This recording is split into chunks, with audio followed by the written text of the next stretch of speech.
in terms of sustainability, and for Bangladesh to keep competing in the global fashion market, it is imperative to develop a sustainable solution to this key consumer waste. বাংলাদেশের সাথে মুক্ত বাণিজ্য চুক্তি নিয়ে আলোচনা আগ্রহী ইউরোপীয় union, তবে এলডিসি পরবর্তী বাংলাদেশের বিনিয়োগের সার্বিক পরিকল্পনা সম্পর্কে জানতে চায় তারা। বুধবার রাজধানীতে বাণিজ্য মন্ত্রণালয় ও বিজিএম এর যৌথ উদ্যোগে আয়োজিত অনুষ্ঠানে কথা বলেন ইইউ রাষ্ট্রদূত।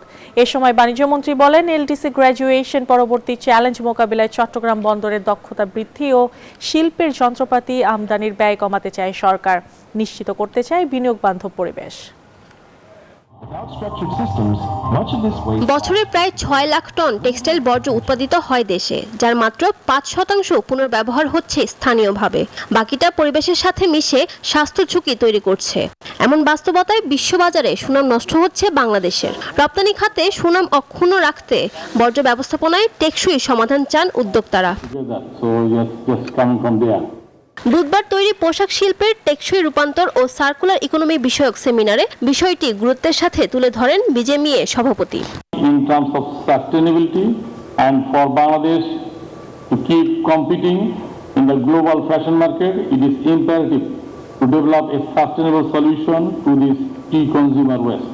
বাংলাদেশের সার্কুলার ইকোনমি গড়ে তুলতে এ খাতে বিনিয়োগে আগ্রহ জানিয়েছে ইউরোপীয় ইউনিয়ন। অনুষ্ঠানে ইইউ রাষ্ট্রদূত জানান, বাংলাদেশের সাথে মুক্ত বাণিজ্য চুক্তি নিয়ে আলোচনায় আগ্রহী তারা। We are partnering with you, with Bangladesh, to ensure that your businesses and government adapt. And our predictability as your steadfast political and economic partner is what guides us. We are thinking dynamically about our relationship. এ সময় LDC graduation পরবর্তী challenge মোকাবিলায় ব্যবসায়ীদের নীতি সহায়তা দেওয়ার আশ্বাস দেন বাণিজ্যমন্ত্রী। বলেন, ব্যবসার ব্যয় কমাতে বিনিয়োগ বান্ধব পরিবেশ তৈরিতে কাজ করছে সরকার।